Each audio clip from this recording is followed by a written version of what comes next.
सुखेन लभ्या दधत कृषिवले सुखेन लभ्या दधत कृषिवले प्रकृष्टपच्या युषस्य सम्पदा वितन्वती क्षेमं देवमातृका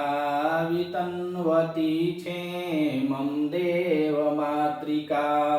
चिराय तस्मिन् कुर्वः चकासति चिराय तस्मिन् कुर्वः चकासति। अब वनेचर महाराज युधिष्ठिर से बता रहा है कि हे महाराज, दुर्योधन का जो कुरु राज्य है, जो कुरु प्रदेश है, वहाँ की प्रजा बहुत समृद्धशाली हो गई है और उस समृद्धशाली प्रजा अर्थात अपने राज्य को बनाने में जो जितना किया है दुर्योधन, उसके बारे में वनेचर महाराज को बता रहा है कि हे महाराज, चिराय चिराय मतलब पर्याप्त समय से, अत्यधिक समय से, मतलब बहुत अधिक समय से,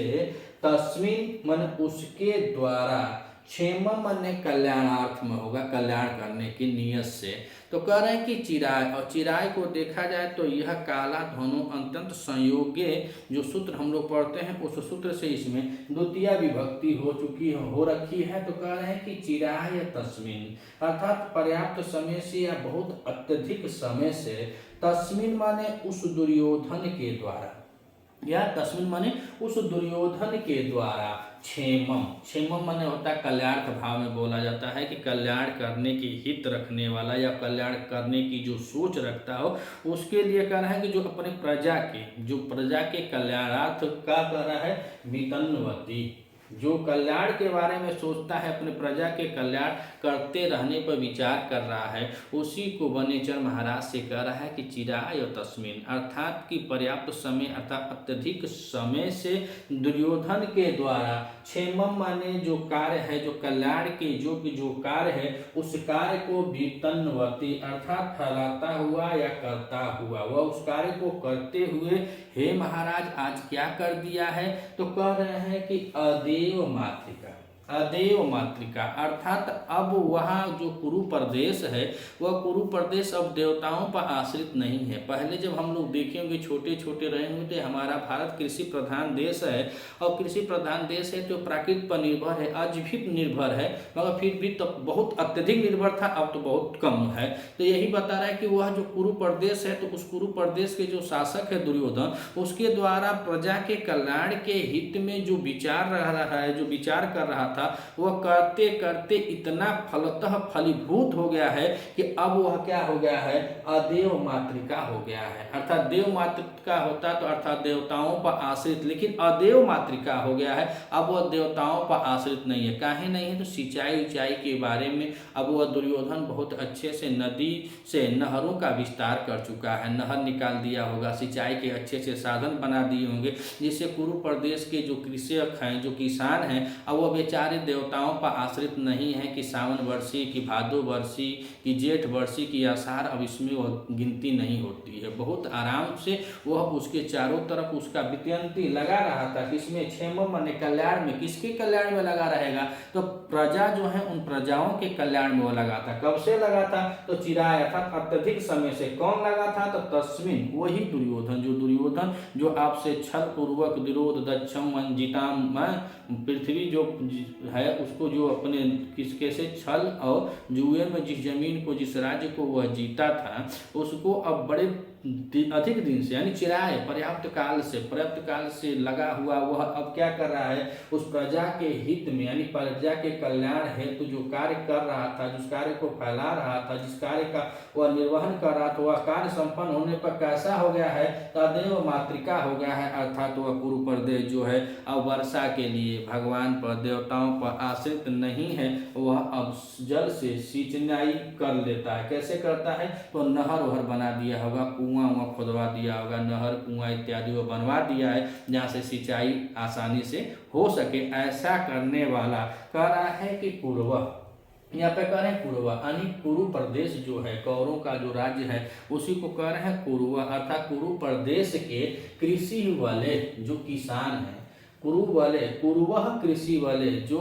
कौरव पक्ष यानी कि कुरु प्रदेश हो गया, तो कुरु प्रदेश अर्थात दुर्योधन के जो राज्य के जो कृषि वाले हैं, जो किसान हैं, वह किसान अब क्या हो रहा है, कैसे खेती कर रहे हैं, तो कह रहे हैं यह जो र है यहाँ विसर्ग हो जाएगा, कृषि वाले में जो र चला जाएगा तो विसर्ग हो जाएगा। तो कृषि वाले जो कृषक हैं वो कह रहा अकृष्ट पच्चा, अकृष्ट पच्या युग, अकृष्ट पच्या युग, अर्थात तो वो बता रहा है कि वहाँ के जो किसान है वह समझ जाइए कि अब मन पकी हुई फसलों को काट रहे हैं। ऐसा लग रहा है कि मानो अकृष्ट पच्या है, अकृष्ट मतलब बिना जोताई बुआई के, जोताई बुआई नहीं हो रही, इतना धन संपत्ति, इतना अनाज उग रहा है कि अब देवताओं पर आश्रित नहीं है, नहर वहर हुए, कुआं खुदवा दिया है, खूब अच्छा से सिंचाई हो रहा है, और ऐसा मालूम पड़ रहा है, देखो मानो यूं करेंगे, मानो बहुत परीक्षा अलंकार हो जाएगा, मानो कि कृषकों के द्वारा अकृष्ट पच्या है, अर्थात वहां की अब जोताई बुआई भी नहीं करनी पड़ती है, अब बिना जोते बोवे करें सुखेन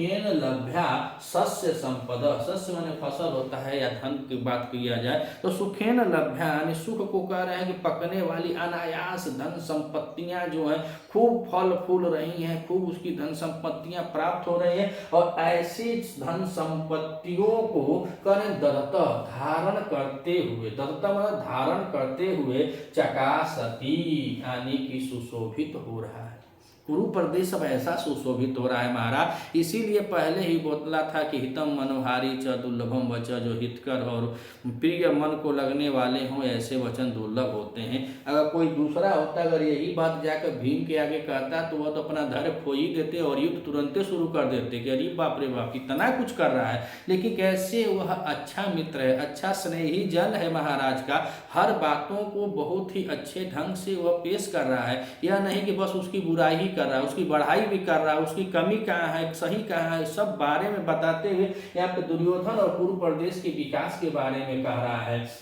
ताइए एक बार और देखते हैं, कह रहा है कि चिराय जो पर्याप्त समय अर्थात अत्यधिक समय से, तस्वीर से किसका बोध हो रहा है, यहाँ पे दुर्योधन का बोध हो रहा है, जिसको कवि जी सुयोधन बता रहे हैं। तो चिराय वह जो चिराय पर्याप्त समय लंबे समय से, तस्वीर माने उस दुर्योधन के द्वारा, सुयोधन के द्वारा, क्षेमम कल्याण अर्थ में है, क्षेम है, तो क्षेमम माने कल्याण के लिए वित्तवंती, और वित्तवंती में देखें तो यहाँ पे भी उपसर्ग हो जाएगा। अब भी उपसर्ग के बाद धातु की बात करें तो यहाँ पे तनु धातु के साथ सत्र प्रत्यय लगा हुआ है, शब्द बना है वित्तवंती। तो पर्याप्त समय से तस्मिन माने उस दुर्योधन के द्वारा, क्षेम माने कल्याण भाव से, विद्यंती माने लगे रहने पर, या उसके लगे रहने पर ही होगा, उसके विद्यंती माने कल्याण के लिए लगे रहने पर, अदेव मातृका, अदेव मातृका हो गया, कौरव प्रदेश यानी कुरु प्रदेश से कैसा हो गया है, अदेव मातृका हो गया है, जो सिंचाई के लिए अब प्राकृत पर निर्भर नहीं है, अब देवताओं पर निर्भर नहीं है,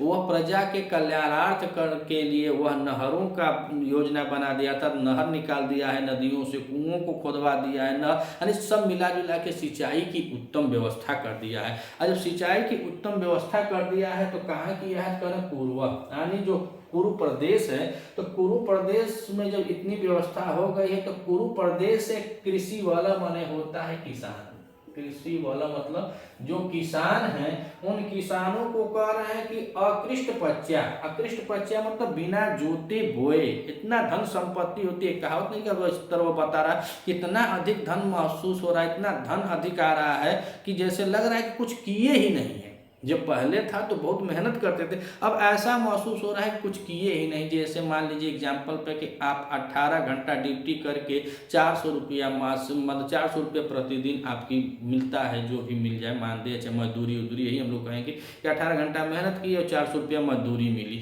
लेकिन अगर आप 8 घंटा किए और आपको 600 मजदूरी मिली, तो जो मेहनत करने वाला है वो आभास कर सकता है कि अरे यार हम तो कुछ किए ही नहीं। उसी बात को यह बता रहा है कि जो कुरु प्रदेश है, कुरु प्रदेश के जो कृषक हैं, अब ऐसा उनको महसूस होता है कि अकृष्ट पच्या अर्थात बिना जोते बोए कुछ कर नहीं रहा, बिना जोताई बोआई के आगे करें यू मानो शस्य संपद, जो उनकी संपत्तियां हैं वह करें सुखेन लभ्या शस्य संपद, अर्थात जो वहां के धन धान्य है, धन संपत्तियां हैं, वह धन संपत्तियां ऐसे प्राप्त हो रही हैं, दत्ता मन प्राप्त करना ऐसे प्राप्त हो रही हैं, और कि जैसे मानो कि एकदम बिना जुताई बुआई के, बिना मेहनत के वहाँ पे धन संपत्तियाँ उत्पन्न हो रही हैं, और उन धन संपत्तियों को दत्ता माने धारण करना होता है। और इसमें देखा जाए तो धातु की बात करें तो धा धातु हो जाएगी, और धा धातु के साथ सत्य प्रत्यय है, और प्रथमा का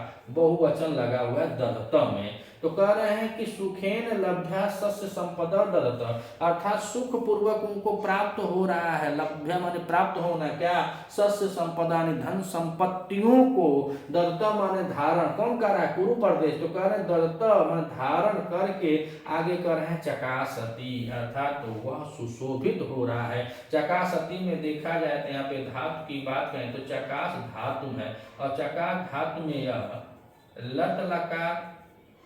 लट लकार प्रथम पुरुष एक वचन का, यह भी बहुवचन लगा हुआ, तो एक प्रथमा बहुवचन लगा हुआ, लट लकार प्रथम पुरुष एक बहुवचनांत में यह भी क्रिया लगी हुई है चकास, अर्थात तो सुशोभित हो रहा है। कौन सुशोभित हो रहा है? तो कुरु प्रदेश सुशोभित होता है। इतना मेहनत कर दिया है, इतना चारों तरफ विकास हो रहा है कुरु प्रदेश का दुर्योधन के शासनकाल में, कि मानिए वहाँ की धन संपत्तियाँ किसानों की जो हैं वह ऐसे पकड़ने वाली हैं, ऐसे संपत्तियाँ हो रही हैं जैसे बिना जोताई बुआई के सुखेन लभ्या सस्य संपदा, अर्थात पकने वाली जो फसल है, पकने वाली जो अनायास पक रही है, अनायास धन संपत्तियां उत्पन्न कर रही हैं, ऐसे धन संपत्तियों को दत्त माने धारण करके चकासती व कुरु प्रदेश, दत्त माने धारण करके कुरु चकासती व कुरु प्रदेश सुशोभित हो रहा है। पूरे श्लोक में देखा जाए तो वंशस्थ छंद है, और इसमें अलंकार की बात की जाए तो उत्प्रेक्षा अलंकार है। अगर आप इस चैनल पे नए हैं तो चैनल को सब्सक्राइब कीजिएगा। वीडियो अगर आपको अच्छी लगे तो अधिक से अधिक शेयर कीजिएगा। मिलते हैं अगले वीडियो में, तब तक के लिए नमः संस्कृता।